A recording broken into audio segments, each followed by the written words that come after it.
আচ্ছা, আশা করি যেহেতু সবাই এখানে তাদের ব্যক্তিগত মতামত জানাচ্ছেন, আমি এখানে যা বলবো সেটা এই জুলাই গণঅভ্যুত্থান এবং গণঅভ্যুত্থান পরবর্তী সময়ে যে অন্তর্বর্তীকালীন সরকার হয়েছে এবং সেটা রাত্রার ম্যাথ, এটা নিয়ে আমার ব্যক্তিগত একটা অবজারভেশন হিসেবেই আপনারা দেখবেন।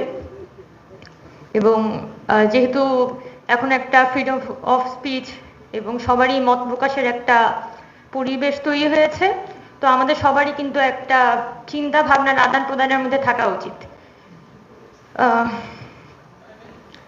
গতকালকে শুরুতেই শুরু করতে চাই একটা ঘটনাকে কেন্দ্র করে।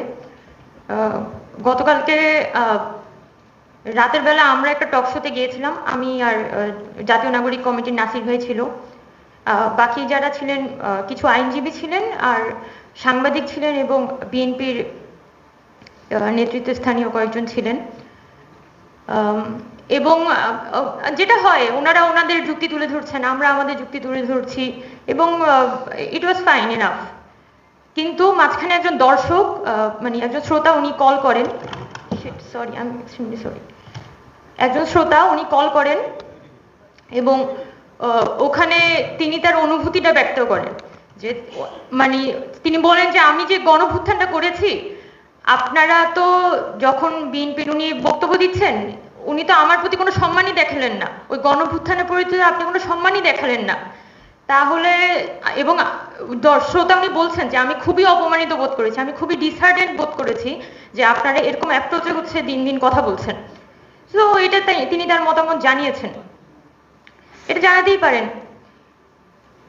এবং এটা জানানোর পরও যিনি ওখানে বসেছিলেন বিএনপি নেতৃস্থানীয় একজন বক্তা, উনি এটাকে কোনো ধর্তব্যের মধ্যেই নিলেন না। উনি এগেইন তার যে পলিটিক্যাল আলাপ আলোচনা এবং ওনাকে লিটারেলি একদম মাইনাস করে দিয়ে তার কথাগুলো বলতে থাকলেন। এবং সাথে আরেকজন সাংবাদিক ছিলেন, উনিও সেম টোনে একদমই মাইনাস করে দিয়ে এখানে যে মানুষের একটা অভ্যুত্থান হয়েছে সেটা বাদ দিয়ে, আচ্ছা ১/১১ সরকারে কি হয়েছিল, ও আওয়ামী লীগের শুরুতে কি হয়েছিল, এই সাইকোলজিক এই বেসিসেই হচ্ছে যে উনি শুধুমাত্র মূলত কনস্টিটিউশনাল বেসিসেই ওনারা শুধুমাত্র পুরা অন্তর্বর্তীকালীন সরকার এবং বর্তমান পরিস্থিতিকে ব্যাখ্যা করার চেষ্টা করছিলেন। তখন আমি আর নাসির ভাই এক পর্যায়ে জিনিসটা নিতে পারিনি, মানে ওনারা এতটাই মানে যাচ্ছে তাই বলে যাচ্ছিলেন যে আমার আর নাসির ভাইয়ের পক্ষে এক পর্যায়ে এটা নেওয়া সম্ভব হচ্ছিল না এবং আমাদের গা হাত পা কাঁপছিল, দুইজনেরই গা হাত পা কাঁপা শুরু করে দেয়।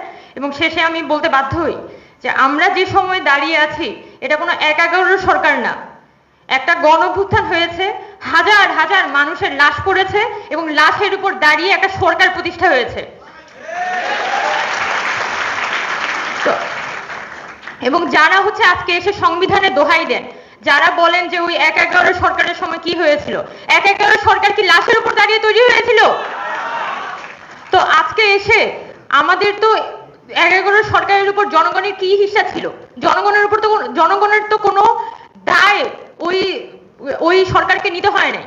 কিন্তু আজকে যে একটা অন্তর্বর্তীকালীন সরকার তৈরি হয়েছে, এই বাংলাদেশের প্রত্যেকটা কৃষক মজুর সকলে মনে করে যে এটা তার সরকার, এটা তো ওই অন্তর্বর্তীকালীন সরকারের একটা দায়। এবং এই অন্তর্বর্তীকালীন সরকারকে সেই জায়গা থেকে কিভাবে সফল কাম করতে পারি, এটা আমাদের সবার দায়, এটা বাংলাদেশের জনগণের দায়।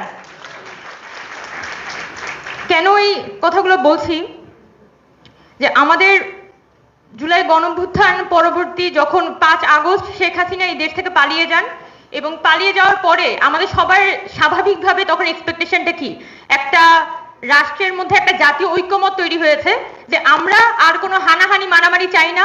এই যে শেখ হাসিনা দেশটার মধ্যে একটা ফ্যাসিস্ট সিস্টেম কায়েম করেছেন, এই ধরনের ফ্যাসিস্ট সিস্টেম আমরা এই দেশের মধ্যে চাই না। এখন যাই দাঁড়াবে, যত পলিটিক্স হবে ওপেনে হবে, সবাই সবার পলিটিক্স করবে, জনগণ চুজ করবে সে কি চায়। এটা ছিল আমাদের ওই সময়কার সিদ্ধান্ত।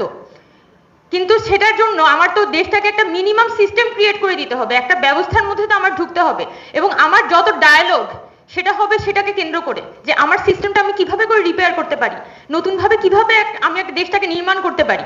এবং শুরুতে বেশ কিছুদিন এই প্রক্রিয়ার মধ্যে আমরা ছিলামও, কিন্তু ১০-১৫ দিন যেতে না যেতে আমি কিছু দেখাই, কিছু বাস্তবতা দেখাই যে এখানে যে ইন্টারিম গভর্নমেন্ট তৈরি হয় তারা এক ধরনের, আমি এক ধরনের সমালোচনাই করতে চাই। এখানে যারা আহত নিহতর পরিবারগুলো আছে তাদের প্রতি কিন্তু যে ধরনের দায়বদ্ধতা এই গভর্নমেন্টের দেখানোর কথা সেটা তারা দেখায় নাই। এখন যখন এই পরিবারগুলোর উপর তারা দায়বদ্ধতা দেখায় নাই, সেই দায়টাও এসে পড়েছে আসলে ছাত্র জনতার উপর, যারা এই আন্দোলনে লিড দিয়েছে তাদের উপর। আমি তো ডাক্তার না, কিন্তু আমাকে দেখা যাচ্ছে তার সার্বিক নিরাপত্তার ব্যবস্থা, তার অমুক এলাকার মামলা, অমুক জমি জমার সমস্যা, সব সমস্যার সমাধান এখন বৈষম্যবিরোধী ছাত্র আন্দোলনে করতে হবে, এরকম একটা পরিস্থিতি। তো এই যে এরকম একটা রাষ্ট্রের মধ্যে যখন সবগুলা আমাদের সবার কিন্তু একত্রিতভাবে কাজ করার কথা, সেই জায়গায় কি হয়েছে যে অন্তর্বর্তীকালীন সরকার সে কোনো প্ল্যান তৈরি করতে পারলো না যে কি প্ল্যানের বেসিসে আমি আসলে আগাবো।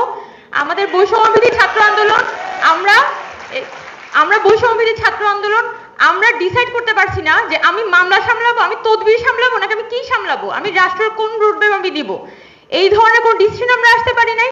এবং আলহামদুলিল্লাহ আমাদের যে রাজনৈতিক দলগুলো আছে, আমি কাউকে স্পেসিফিক্যালি বলবো না, কিন্তু প্রত্যেকেরই একটা ভাষার মধ্যে রাজনৈতিক দলগুলোর মধ্যে নির্বাচন দিতে হবে, যত দ্রুত সময়ের মধ্যে, কোনো মতে রিপোর্ট দিয়ে দেন এবং নির্বাচন দেন, এরকম একটা লাইনের মধ্যে সবগুলো রাজনৈতিক দল ঢুকে গেছে। তো যখন দেশের মধ্যে একটা 5 আগস্ট একটা লাশের উপর দাঁড়িয়ে একটা সরকার আসার পরে যখন প্রত্যেকটা গ্রুপ আলাদা আলাদা করে ডিভাইড হয়ে যাইতে থাকে, আবার আমি মুখে হচ্ছে জাতীয় ঐক্যমতের ফেনা তুলি, তখন তো তার মানে আমার অন্তরে একটা আর মুখে আরেকটা, বা এটাই বাংলাদেশের জনগণের সাথে বেইমানি। বাংলাদেশের জনগণ আর মুখে একটা অন্তরে একটা এই ধরনের কিছু দেখতে চায় না। এবং এই ঘটনাগুলোই কিন্তু আওয়ামী লীগের যে ফ্যাসিস্ট সিস্টেম সেটাকে কায়েম রেখেছিল। আওয়ামী লীগ বলেছে যে এটা অমুক জামাত শিবির, তমুক এটা তমুক সেটা, এটা বলে সে নানান কিছুকে লেজিটিমেট করার চেষ্টা করেছে, সে পলিটিক্যাল পার্টিগুলোকে লেজিটিমেট করার চেষ্টা করেছে, মানুষকে সে নানানভাবে একটা হয়রানির মধ্যে ফেলেছে। কিন্তু এই যে আজকে এসে মানে যেটা আমাদের একটা এক্সপেকটেশন ছিল যে 5 তারিখ যখন হচ্ছে এই সরকারটা তৈরি হবে, 5 তারিখ পরবর্তী সময়ে, সেটাতে আমরা সারা দেশের জনগণ আসলে একসাথে ঝাঁপিয়ে পড়বো, একসাথে ঝাঁপিয়ে পড়ে আমরা আসলে দেশটাকে একটা নতুন কিছু একটার দিকে নিয়ে যাব। আমরা জানি না হয়তো নতুন জিনিসটা কি, কিন্তু আমার মধ্যে একটা ফিলিং আছে, আমার মধ্যে একটা স্বপ্ন আছে যে এই দেশটা ওই আগের দেশটার মতো হবে না, শুধু আমরা এতটুকুই জানতাম। তো সেই যে আগের দেশটার মতো জানতাম, সেই জায়গাটা নিশ্চিত করার জন্য আমাদের যে বিশেষজ্ঞরা আছেন, আমাদের যারা হচ্ছে রাজনৈতিক দলগুলো আছেন, আমি হয়তো ছাত্র, আমি হয়তো আপনার থেকে একটু কম বুঝি, কিন্তু সেই কম বুঝের সুবিধাটা নিয়ে আপনি কিভাবে এগুলো হচ্ছে আপনি নিজের আখের গুছানোর লাইন বেছে নিলেন, এই কোশ্চেনটা তো করতেই হয়। কারণ কেন এই দেশটা কি আপনার না? যখন আমি খুব করেই বলি যে বিএনপি যখন বলছে যে আমার অতজন মারা গিয়েছে, হ্যাঁ এই যে গণভুত্থান হয়েছে এটার হকদার সবাই, এই হকদার এখানকার হকদার সকল রাজনৈতিক সংগঠন, আওয়ামী লীগ বাদে এখানে অনেক রাজনৈতিক সংগঠন তারা কিন্তু জীবন দিয়েছে, মাঠে একদম জীবন দিয়ে লড়াই করেছে, এটার যে অংশীদার এটা সবাই, সাধারণ ছাত্র নাগরিক যেমন এটার অংশীদার, রাজনৈতিক দলগুলো এটার অংশীদার, আমরা সবাই এটার অংশীদার, এটার কোনো আলাদা মাপকাঠিতে মাপার কিছু নেই। কিন্তু আপনি যখন এইটার উপর দাঁড়িয়ে বলতে চান যে হয়ে গেছে এখন নির্বাচন দিয়ে যাও, তখন কিভাবে করে মনে করেন যে জনগণ আপনাকে মেনে নিবে?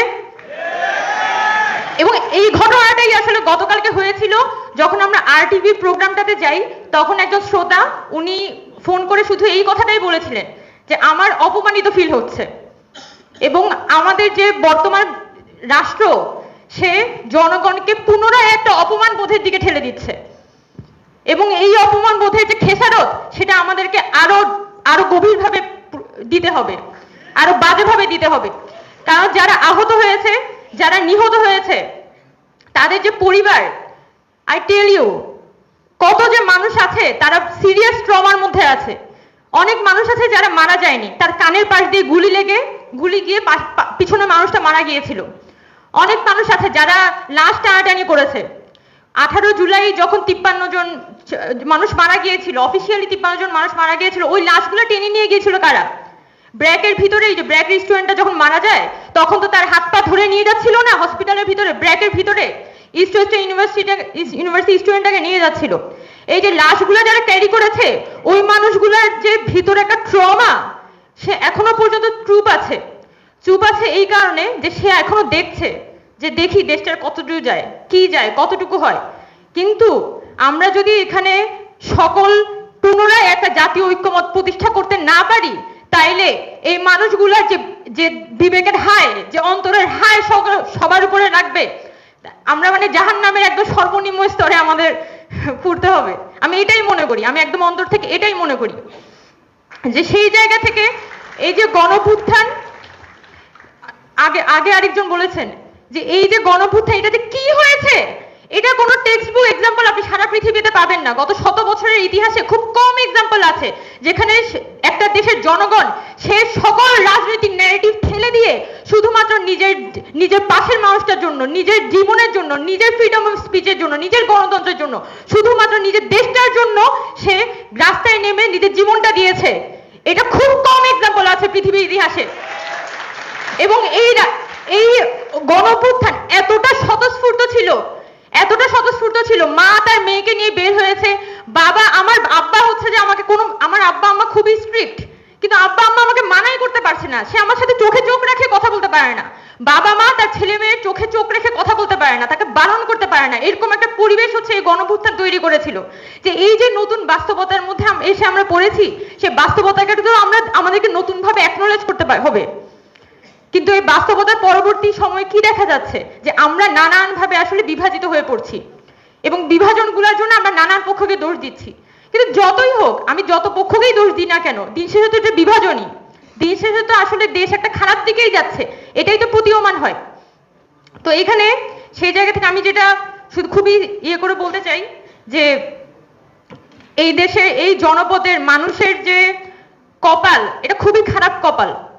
এরা সবসময় সংগ্রাম করেছে। এই বাংলা জনপদের মানুষের ইতিহাস, সংগ্রামের ইতিহাস অনেক পুরনো, কিন্তু সবসময় দেখা গেছে যে মানুষ সংগ্রাম করে, সে দেশের মধ্যে একটা পরিবর্তন আনে, জীবন দেয়, রাস্তায় রক্ত দেয়, তার পরিবারের লোক হারায়, কিন্তু রাজনৈতিক দলগুলা কখনোই তার এই সংগ্রামকে, তার আত্মত্যাগকে অ্যাকোমোডেট করতে পারে না। এবং এই জনপদের মানুষ সবসময় দেখা গেছে যে এই 1971 সালের পর, এই জীবন দেওয়ার পর, যখন আওয়ামী লীগ এই মুজিববাদের নামে এই ধরনের একটা সংবিধান দিয়ে সেই যখন দেশের মধ্যে একটা ফ্যাসিজম কায়েম করে, এটা ফলাফল কি দাঁড়িয়েছে? এই জনপদের মানুষ পুরোপুরি এখানকার পলিটিক্যাল সিস্টেম থেকে ডিটাচ হয়ে গেছে। তাই আমাদের একটা নতুন জায়গায় পৌঁছাতে হবে। কেউ যদি মনে করে যে আচ্ছা হয়েছে, যা হওয়ার হয়েছে, আওয়ামী লীগ ফিল্ডে নাই, এখন আমি ফিল্ডে আসবো, তাহলে আপনি কিন্তু আজকে হোক কালকে হোক আপনি কিন্তু ইনভ্যালিড হয়ে যাবেন, আপনার এগেইনস্টে একটা গণঅভ্যুত্থান হবে। কারণ অনেক হয়েছে, আর না, অনেক হয়েছে। আমরা আর লাশ দেখতে চাই না, আর কোনো মৃত্যু দেখতে চাই না। প্রচুর মানুষ ট্রমাটাইজড হয়েছে, আর দরকার নাই। আমরা সবাই আসি, একসাথে হই, একটা নতুন বাংলাদেশ গড়ার স্বপ্ন দেখি, যে রাষ্ট্রটা আমরা অ্যাকচুয়ালি সংস্কার করে একটা নতুন রাষ্ট্র বিনির্মাণ করতে চাই, সেটা নিয়ে আমরা আলাপটা করি, যে এই রাষ্ট্রটাকে এইভাবে সংস্কার করে আমরা এই জায়গায় নিয়ে যাইতে পারি। সেই কথাগুলো আমাদের মধ্যে হোক।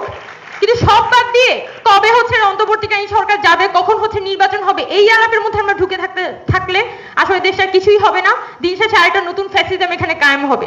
তো আমি আসলে এই বার্তাগুলো পৌঁছানোর প্রয়োজন, যাদের কাছে পৌঁছানোর প্রয়োজন, জনগণের কাছে পৌঁছানোর প্রয়োজন, সেই জায়গা থেকে এই কথাগুলো বলছি। No hard feelings. কিন্তু এখানে কথা একটাই, আবার জাতীয় ঐক্য দরকার সকলের মধ্যে, ছাত্র জনতা, রাজনৈতিক দল, বৈষম্যবিরোধী ছাত্র আন্দোলন, সকলের মধ্যেই একটা রাজনৈতিক ঐক্যমত, একটা জাতীয় ঐক্য আমাদের গড়ে তুলতে হবে। এই অন্তর্বর্তীকালীন সরকার, যেটা একটা খুবই দুর্বল পজিশনে আছে, আমি যতই এটাকে জাস্টিফাই করার চেষ্টা করি না কেন, সরকার একটা দুর্বল পজিশনে আছে। যেহেতু এটা একটা গণঅভ্যুত্থানের সরকার, তাকে ওই গণঅভ্যুত্থানের স্পিরিট দিয়েই আমাদের কিন্তু তাদেরকে আপহোল্ড করতে হবে। তাদের ভুল ত্রুটি, তাদেরকে ভালো দিকে ড্রাইভ করা, এটা আমাদের দায়িত্ব, এটা জনগণের দায়িত্ব। সেই জায়গা থেকে আমাদের সকলকেই একটা ঐক্যমতের মধ্যে পৌঁছাতে হবে। অন্তত 2 বছর 2.5 বছর যতদিন না পর্যন্ত নির্বাচনটা হচ্ছে, আমরা যাতে এই যে বর্তমান সময়টা, এই সময়টাতে অন্তত দেশের মধ্যে একটা জাস্টিস আর অ্যাকাউন্টেবিলিটির একটা পরিস্থিতি তৈরি করতে পারি, একটা সিস্টেম ক্রিয়েট করতে পারি, এই নিয়তটা আমরা সকলের মধ্যে থাকা উচিত। এই জায়গা থেকে আমার মনে হচ্ছে কথাগুলো বলা উচিত। আপনাদের সবাইকে ধন্যবাদ। যদি কোনো ভুল ত্রুটি হয়ে থাকে তাহলে ক্ষমা করে দিবেন।